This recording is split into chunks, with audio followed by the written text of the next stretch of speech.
evening, welcome to South Asia Newsline. I'm Uzma Jaffrey. Here are the top stories we are tracking for you on Friday, the 2nd of October. Protests intensify in India after police peddles no rape theory in Hathras gang rape case.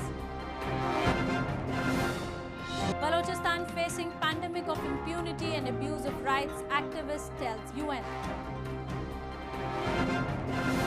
And tourism reviving from COVID blow in India's hill station Kufri.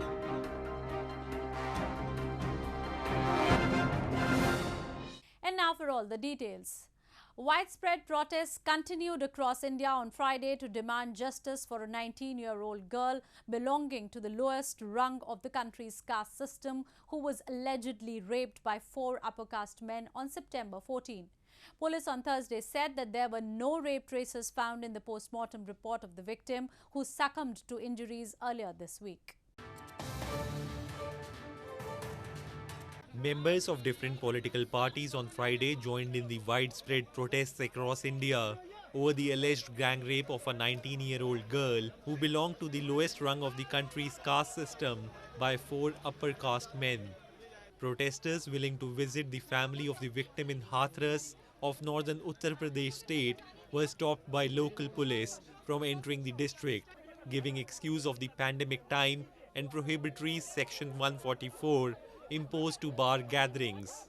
Police on Thursday stated the gang rape victim's death is being exploited by some people to stir up caste tensions.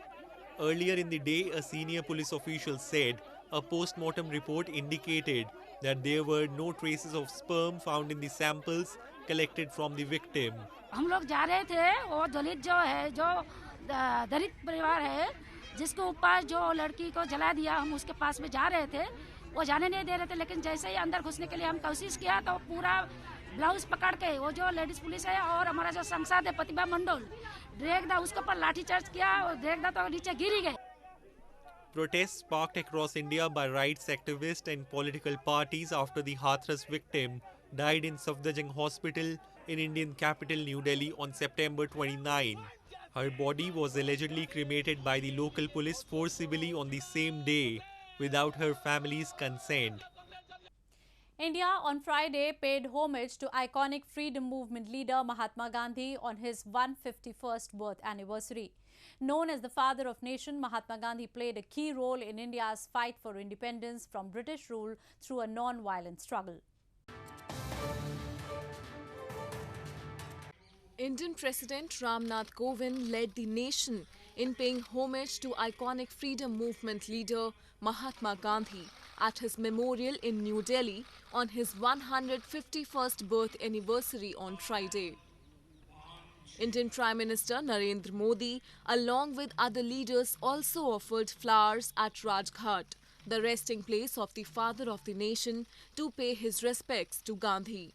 Globally, Mahatma Gandhi's birth anniversary is celebrated as the International Day of Non-Violence, the ideal that Gandhi fought for throughout his life. Meanwhile, in Mahatma Gandhi's primary abode, Sabarmati Ashram in western Ahmedabad city, prayers were held with a minimum presence of people without any elaborate programs because of the prevalent pandemic conditions.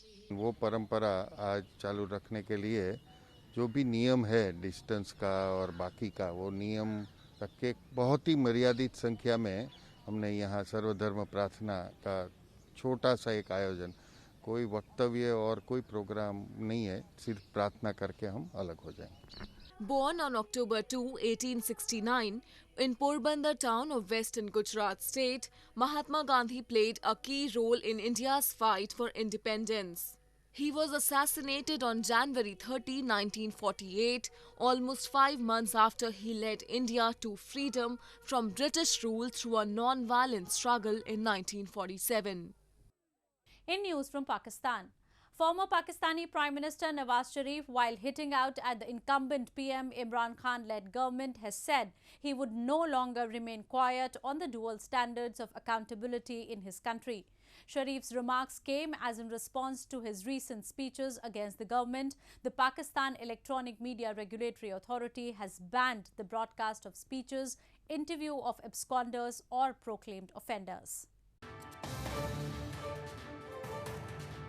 Former Prime Minister Nawaz Sharif has called out the incumbent government of Pakistan for what he termed its dual standards of accountability, saying he can no longer remain quiet on the matter. Addressing a meeting with his PMNL party leaders through a video link from London on Thursday, Sharif asserted, although Prime Minister Imran Khan is to blame for the country's current state, it's those who brought him into power who are truly responsible. Sharif's remark came as in response to his recent speeches criticizing the government. The Pakistan Electronic Media Regulatory Authority has banned the broadcast and rebroadcast of any speech, interview or public address of absconders or proclaimed offenders. Sharif has been declared an absconder as he is a convict in an Evanfield corruption reference and was allowed to go to London only on medical treatment in 2019 on bail. But he has not since then returned to Pakistan. Moreover, a Pakistani court on Thursday ordered authorities to seize Sharif's assets during a hearing of a case filed by the country's anti-graft body, National Accountability Bureau. Moving on.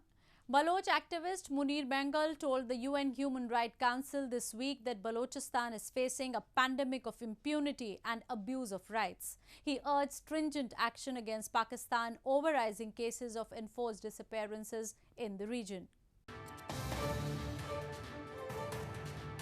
Balochistan is facing a pandemic of impunity and abuse of rights, Baloch activist Munir Mengal told the United Nations this week, while urging appropriate actions to ensure stringent action against Pakistan over rising enforced disappearances. While speaking at the 45th UNHRC session in Geneva, Mengal highlighted a number of cases of Baloch missing persons registered with the UN working body on enforced disappearances. Yet their family members have not heard any information either from Pakistan or from the world body. The number of victims is in thousands. Victims include Baloch political and human rights activists, students, females, kids, infants, and the practice of disappearing is going on daily basis. The silence of judiciary and the lack of interest from UN bodies has accelerated the culture of disappearing with impunity. Activists accuse that Pakistan army has been carrying out so-called military operations in Balochistan for years with an aim to eliminate the indigenous people and ethnic minorities in the wake of China-Pakistan Economic Corridor project. Thousands have been internally displaced because of armed conflicts and army operations over the years. U.S. Special Envoy Zalmay arrived in Doha on Thursday, where the Afghan peace talks are taking place. He later met Taliban leaders and their chief negotiator amidst delay in the start of the direct negotiations between both sides of the talks. Taliban spokesman Mohammad Naeem, in a series of tweets, said that in the meeting it was insisted that more efforts should be made for the implementation of the US-Taliban agreement.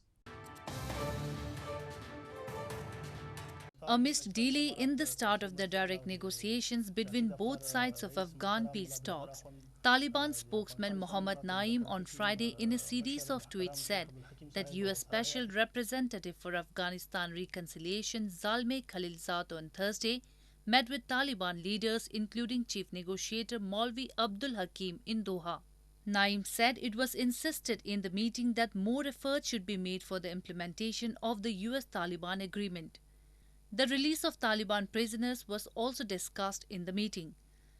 Khalilzad's Doha visit comes at least 3 weeks after the inauguration ceremony of Afghanistan's peace negotiations in the Qatari capital. Negotiating teams of both sides are yet to agree on 2 out of 20 articles. According to reports, the Taliban demand recognition of US-Taliban agreement as the mother deal underlying the Afghan peace negotiations and Hanafi fiqh as the sole religious legal guidelines for the talks. However, Afghan government has suggested alternatives to the Taliban's demands. In news from Nepal, Nepal's coronavirus cases tally crossed the 80,000 mark on Friday as the Himalayan nation continues to record new infection cases at an alarming rate daily. The death toll in Nepal has also crossed over 500 amid relaxation of restrictions across the country except the hotspot Kathmandu Valley. Nepal in the past 24 hours reported 2,722 new coronavirus cases, pushing the tally to 82,450 across the country on Friday. At least 520 people have lost their lives due to the virus since January, when the pandemic began in the Himalayan nation. Within a period of around 10 months, Nepali capital Kathmandu has turned to be the hotspot for COVID-19, which now hosts more than 25,000 active cases as per the Health Ministry data. The Health Ministry has now recommended a nationwide lockdown after new virus cases continue to rise at an alarming rate, as health facilities being used for treatment will be overwhelmed after crossing their limit. This comes as few schools in and around Kathmandu Valley were allowed by local authorities to reopen earlier this week. However, in order to curb the rapid spread of coronavirus, prohibitory orders, including odd-even rule for vehicles on road, were extended in Kathmandu. Tourism business is reviving from the impact of COVID-19 pandemic in hill station Kufri in India's northern Himachal Pradesh state. The deserted roads are getting busy again as tourists have started arriving. Locals are hopeful of more tourist footfall in the coming festive season. The travel and tourism industry in hill station Kufri of India's northern Himachal Pradesh state is slowly reviving from the impact of COVID-19 pandemic. The deserted roads have started to get busy with the arrival of few tourists in the region. Over 7,000 people involved in the tourism business in the region are now ready to get started their business and the job which they have lost for over 7 months due to coronavirus lockdown. The tourists are enthralled to visit the hills after a long period of lockdown. They are feeling relaxed and are enjoying several activities including horse rides, sightseeing in the hills. और Covid में काफ़ी परेशान हो चुके थे लोग और काफ़ी टाइम बाद अभी ओपन हुआ है तो काफ़ी मज़ा आ रहा है इन वादियों में आने का, बहुत अच्छा लग रहा है और हर जगह इनको ओपन करना चाहिए और टूरिस्ट को काफ़ी ज़्यादा फैसिलिटी देनी चाहिए. Tourism is one of the prime sources of income of the locals, and this sector is considered the backbone for the economy in the state. With tourists flocking the region, those working in travel and tourism industry, including Meher Chand, manager of the Himachal Pradesh Tourism Development Corporation or HPTDC, are now hopeful of more tourist footfall in coming festive season. आने वाले दिन में सिर्फ percentage तो ऐसा है अभी तो बहुत कम ही समझो आप. जैसे हमारी पिछली साल की थी, पिछली साल तो चलो ऑक्यूपेंसियाँ भी जहाँ होटल थे हमारे वहाँ ज़्यादा रहती थी. इस साल तो अभी ऑक्यूपेंसी भी इतनी ज़्यादा नहीं है. चलो फिर भी है ही है, मतलब काम तो चल ही पड़ा है थोड़ा. तो अब देखते हैं अब आगे आने वाले इसमें अगर अच्छा ये देंगे. Himachal Pradesh state has so far reported 3,416 coronavirus cases with 195 deaths. Farmers in far-flung areas of India's Jammu and Kashmir are turning to walnut farming on a large scale to earn their livelihood due to its high demand. With increased quality production this year, they are anticipating huge profits. Farmers in far-flung hilly areas in Rajouri district of India's Jammu and Kashmir, who are solely dependent on agriculture to earn their livelihood, are now changing the trend and adapting to walnut farming on a large scale. The farmers said they have changed focus from maize and rice to walnut farming due to its high demand. They are anticipating rich profits this year due to increased and rich quality production owing to favorable weather conditions. हमें मुनासिब ये समझा कि अखरोट से हमें बहुत फ़ायदा था, इसलिए हमने ज़िम्मेदारी छोड़कर अखरोटों के पेड़ लगाए और पेड़ों की वजह से हमें तकरीबन भी हमारी रोजी रोटी साल की चल रही है. The walnut is an accepted source of nutrients, particularly proteins and fatty acids, and is extensively used to make snacks and confectionery. Walnut oil, which is high in unsaturated fat, is also used as substitute for olive and other cooking oils. The horticulture sector is a major contributor to the economy of Jammu and Kashmir. Besides walnuts, other fruits such as apples, pears and almonds are the major commercial crops of the Union Territory. Well, that's all we have for you from South Asia this evening. Now our viewers can watch the show on SouthAsiaNewsline.com. You can also visit us on Facebook.com/SAsiaNewsline and follow us on Twitter @SAsiaNewsline. That's all in tonight's edition. We will see you same time next week. Have a great weekend.